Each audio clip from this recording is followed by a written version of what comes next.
ये मैनेजमेंट है, ये मैनेजमेंट होती क्या है, ठीक है। First of all we must know what is management. तो इसके ये एक management can be defined as the process of getting the work और the task done that is required for achieving the goal of organization in an efficient and effective manner। दोनों efficient और effective manner, कि efficiency भी ठीक हो, यानी speed भी ठीक आपकी चल रही हो। और एफिशिएंसी आप ऐसे लीजिए कि ये होता है हमारे पास आउटपुट ओवर इनपुट। इनपुट होता है जो हम प्रोवाइड करते हैं, आउटपुट होता है जो हमें मिल रहा होता है। तो मैनेजमेंट जो है इस चीज का नाम है कि जो आपने वर्क करना है किसी जिस ऑर्गेनाइजेशन में भी हैं। हम यहाँ एजुकेशन मैनेजमेंट की ज्यादा बात करेंगे, एजुकेशन इंस्टीट्यूट की बात करेंगे। तो एजुकेशन इंस्टीट्यूट में कोई भी आपने गोल फिक्स किया हुआ है, गोल, एम्स और ऑब्जेक्टिव मैंने आपको बता दिया था, AGO। जो एम्स होते हैं नेशनल लेवल पर होते हैं, गोल आपके इंस्टीट्यूट लेवल पर होते हैं, और ऑब्जेक्टिव जो है वो क्लास और सब्जेक्ट लेवल पर होते हैं। ये क्लास लेवल पर होंगे आपके, गोल जो है ये आपके इंस्टीट्यूट लेवल पर होंगे, और ये जो एम्स हैं आपके ये नेशनल लेवल पर होंगे। इसकी एग्जांपल भी आपको दी थी शायद, आपको अगर याद हो तो। जैसे कि हम चाहते हैं कि हमारी लिटरेसी रेट जो है वो 80% हो जाए 2020 तक, 2030 तक, ठीक है, या सो ऑन, ठीक है। तो ये डॉक्टर, अब मैनेजमेंट ये होता है कि काम जो है वो कैसे, काम जो है वो एफिशिएंटली और इफेक्टिव मैनर में कैसे होगा। जो हमने गोल फिक्स किए हुए हैं अपने लिए, उनको अचीव करने के लिए हमें अपनी स्पीड भी इंक्रीज करना पड़ेगी और इफेक्टिवनेस भी उसकी इंक्रीज करना पड़ेगी। That is called management. अब अगर एजुकेशनल मैनेजमेंट की हम बात करेंगे, तो एजुकेशनल इंस्टीट्यूट्स में education is provision of a series of learning experiences to the student in order to impart knowledge, values, attitude, and skill with the ultimate aim of making them productive member of society। देखिए education को यहाँ पर दोबारा से define करके आपको बता दिया गया है कि एजुकेशन होती क्या है। एक फर्द को आपने सोसाइटी का एक अच्छा मेंबर बनने के लिए उसे नॉलेज प्रोवाइड करना है, नॉलेज जो है, और लर्निंग एक्सपीरियंस प्रोवाइड करने हैं, नॉलेज प्रोवाइड करना है, वैल्यूज सिखानी है उसको, एटीट्यूड सिखाने हैं और स्किल्स सिखानी है। इसका नाम जो है वो एजुकेशन होता है। तो education management the process of planning. Planning होता है डिसीजन फॉर फ्यूचर, ठीक है, हमने आने वाले वक्त में क्या करना है। ऑर्गेनाइज होता है कि किस चीज को कहाँ पर रखना है। डायरेक्टिंग, डायरेक्शन देनी है, और कंट्रोल भी रखना है activities of institution by utilising human and material resources. Human resources भी होते हैं और मटेरियल रिसोर्सेज भी होती है। देखिए ह्यूमन रिसोर्सेज जो एजुकेशनल इंस्टीट्यूट में होते हैं वो आप टीचर्स होते हैं, आपके क्लास 4 होते हैं, आपके स्टूडेंट्स होते हैं, पेरेंट्स होते हैं, क्लरिकल स्टाफ होता है, बोर्ड यूनिवर्सिटी जिसके साथ भी आपकी एफिलिएशन है, वो सारे लोग जो लोग हैं वो ह्यूमन रिसोर्सेज हैं। बाकी आपका मटेरियल हो गया, जो आपके आइडियाज हैं, आपका करिकुलम है, आपका प्लेग्राउंड्स हैं, व्हाट्सएवर की चीजें जो है ये आप मटेरियल रिसोर्सेज होते हैं। Effectively and efficient accomplish functions of teaching, extension work and research। दो तीन चीजें होती हैं। टीचिंग है, टीचिंग होती है process of imparting knowledge and skills attitudes.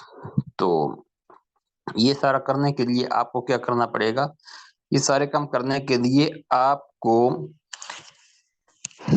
Management की जरूरत है, एजुकेशन मैनेजमेंट की। और एजुकेशन मैनेजमेंट के स्टेप्स में बताए गए हैं, ये वेरी कर सकते हैं। प्लानिंग करनी है पहले, और फिर हमने ऑर्गेनाइज करना है चीजों को, फिर डायरेक्ट करना है, कंट्रोल रखना है, और व्हाट्सओवर ये कैसे होंगे ये आगे डिटेल जो है इसमें आ रही है आपके सामने। बेसिक फंक्शंस क्या है मैनेजमेंट के, 5 बेसिक फंक्शंस हैं। Planning, organising, coordinating, commanding, controlling. इसमें POCC, CCC, ट्रिपल C यहाँ पर, ठीक है ना। तो इसको जरा याद रखना है। प्लानिंग क्या है, deciding what need to happen in the future and generating plans for action. Planning यही होती है कि आने वाले वक्त में हमने क्या करना है, ठीक है। यानी हमने ये देखा कि हमारा अभी 2023 चल रहा है, 2024 में हमारा एनरोलमेंट टारगेट क्या होगा, और उस टारगेट को अचीव करने के लिए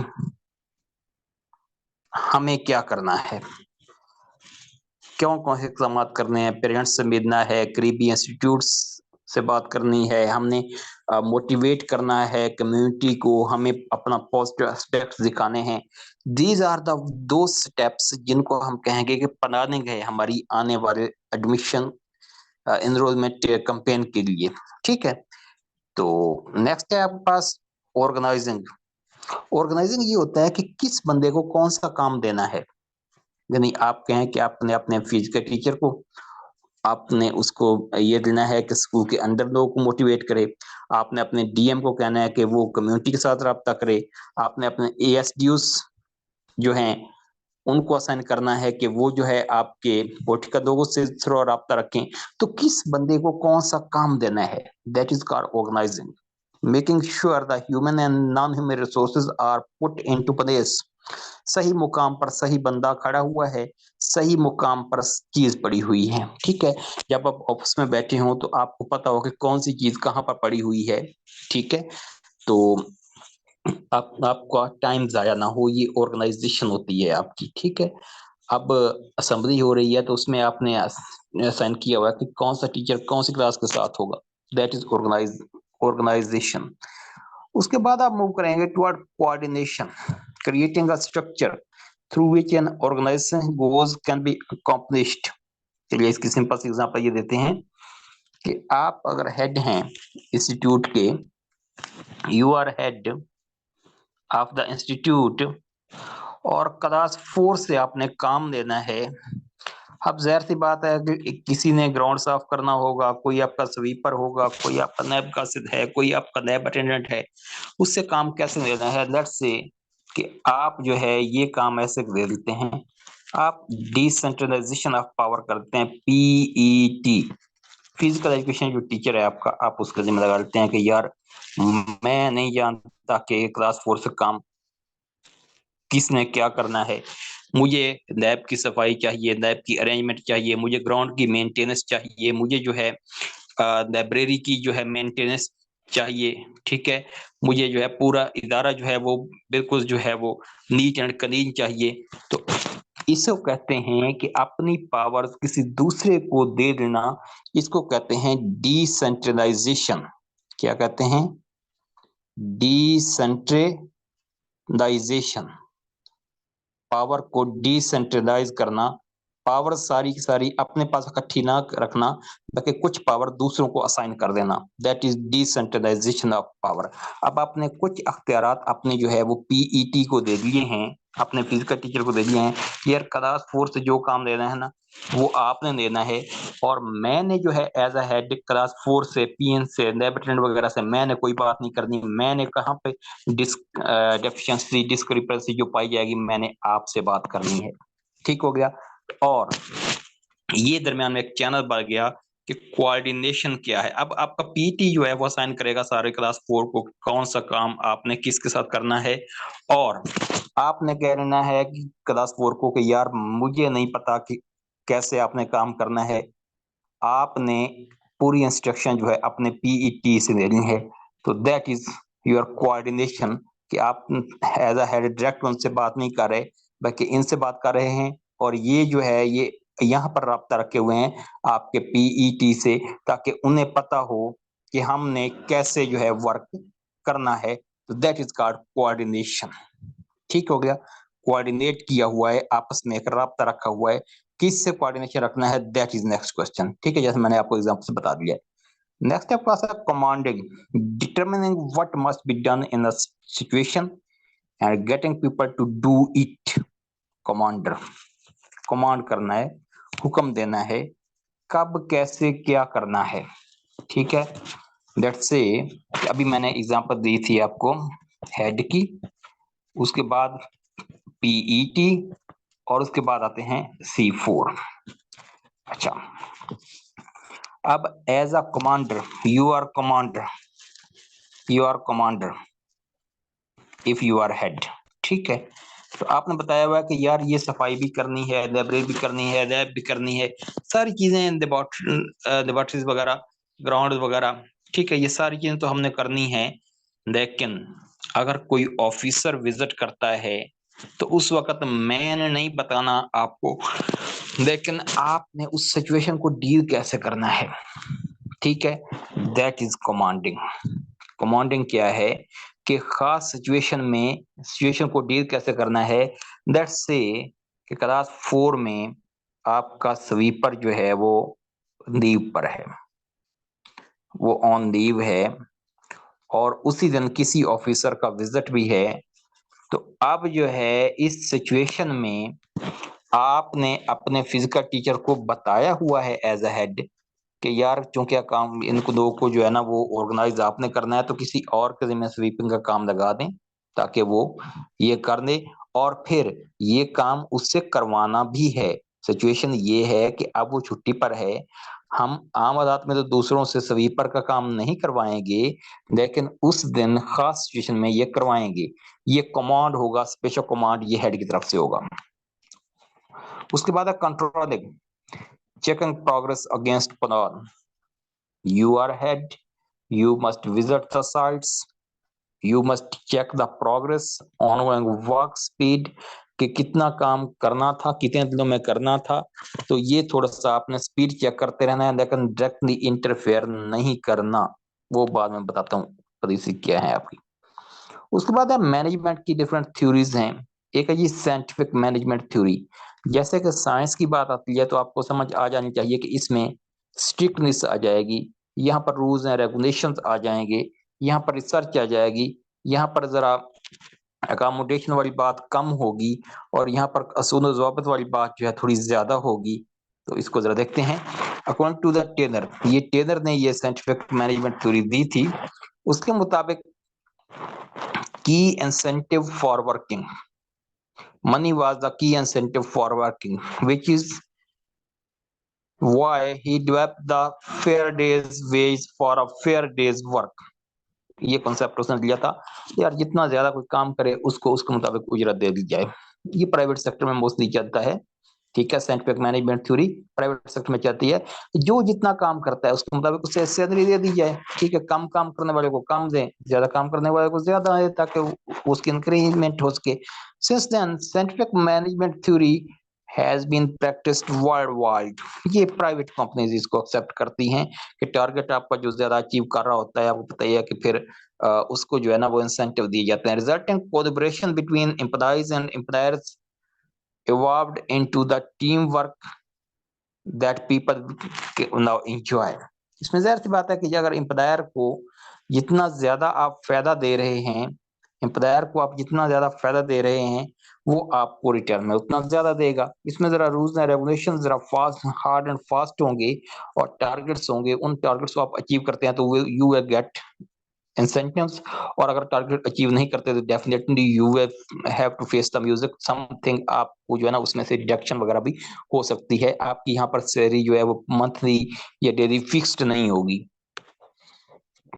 उसके बाद सिस्टम मैनेजमेंट थ्योरी है। सिस्टम मैनेजमेंट थ्योरी जो है ये अल्टरनेटिव अप्रोच है to the planning and management of organizations. ये system management theory proposes that businesses like human body consist of multiple components that work harmoniously so that larger system can function optimally।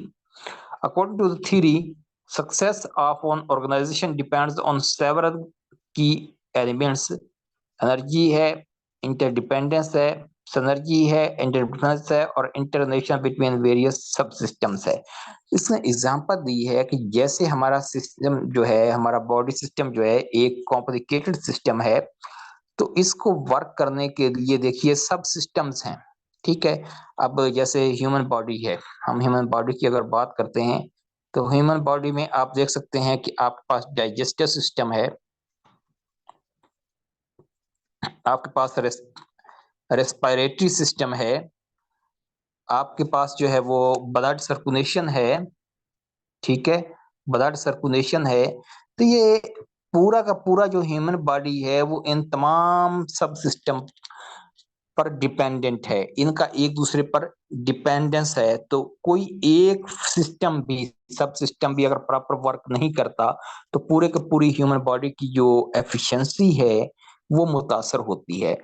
इसी तरीके से किसी भी organisation में अगर कोई सब सिस्टम जो है वो प्रॉपर्ली काम कर नहीं कर रहा, दैट्स से कि उसमें आपके पास जो इतने वर्कर्स हैं A B C D E F G H वगैरह वगैरह, ठीक है, तो इनमें से सबको अपने अपने हिस्से का काम करना है। इनमें से लेट्स से कि अगर ये एफ अपना काम सही नहीं करता तो डेफिनेटली पूरी पूरी आपकी ऑर्गेनाइजेशन जो है इसकी एफिशिएंसी मुतासर होगी। तो हर एक को अपने हिस्से का काम करना चाहिए अकॉर्डिंग टू दिस थ्योरी। और इसमें वो कोई बात नहीं है कि ये कौन कितना करेगा, जिसके जिम्मे जो असाइनमेंट दी गई है उसको अपनी कैपेसिटी में वो करनी चाहिए, ठीक है, ताकि सिस्टम आपका चल सके। दूसरा कॉन्टिजेंसी मैनेजमेंट थ्योरी है। The main concept behind the contingency management theory is that no one management approach suits every organisation. कोई एक मैनेजमेंट थ्योरी जो होती है ना, वो ऑर्गेनाइजेशन एक मैनेजमेंट थ्योरी के तहत नहीं चल सकती। जैसा कि हम टीचिंग प्रोसेस में देखते हैं कि हम लेक्चर मेथड अगर यूज करते हैं तो हम सारे सब्जेक्ट में यूज नहीं कर सकते। डेमोन्स्ट्रेशन मेथड यूज करते हैं वो सारी क्लास में या सारे सारे जो है वो टॉपिक्स पर नहीं कर सकते। तो हमें मोर देन वन मेथड जो है वो अडॉप्ट करना पड़ते हैं, कहीं दो कहीं तीन मेथड। तो इसी तरह हमें किसी भी ऑर्गेनाइजेशन को रन करने के लिए भी more than one management theory जो है वो क्या करना पड़ेगी, अडॉप्ट करना पड़ेगी। There are several external and internal factor that will ultimately effect the chosen management approach. जो भी आपने मैनेजमेंट अप्रोच चूज की है तो उसमें बहुत सारे फैक्टर्स होते हैं, और ये जो चीजें मैंने थ्योरीज बनाई जाती हैं ये आइडिया केसेस के लिए बनाई जाती हैं, और हर जगह जो सर्कमस्टांसेस हैं वो इतने फेवरेबल या आइडिया नहीं होते, तो उसमें थोड़ी फ्लेक्सिबिलिटी होती है। Contingency theory identifies three variables that are likely to influence organization structure। एक तो साइज ऑफ ऑर्गेनाइजेशन है, अगर साइज ऑफ ऑर्गेनाइजेशन बहुत बड़ा है तो कंट्रोल फैक्टर आपका मसला आ जाएगा। टेक्नोलॉजी भी एम्प्लॉयड है, कौन सी टेक्नोलॉजी आप यूज कर रहे हैं, मॉडर्न है या वो कोई आउटडेटेड तो नहीं है। एंड स्टाइल ऑफ लीडरशिप, जो आपका लीडरशिप है, लीडर है उसका स्टाइल कौन सा है। अब लीडरशिप स्टाइल जो है वो क्या वो वर्कर की बात सुनता है या वो अपनी मर्जी चलाता है। तो ये सारी चीजें जब इकट्ठी होंगी तो उसके बाद जो है ये फैक्टर इन्फ्लुएंस करते हैं आपकी ऑर्गेनाइजेशन की एफिशिएंसी को। उसके बाद बात करते हैं theory X and theory Y की। तो डॉगलस एमसी ग्रीजर ने जो है थ्योरिस्ट ने क्रेडिट किया जाता है these two contrasting concepts। more specifically these theory refer to the two management styles, authoritarian, इसको एक्स थ्योरी कहते हैं, एंड पार्टिसिपेटिव।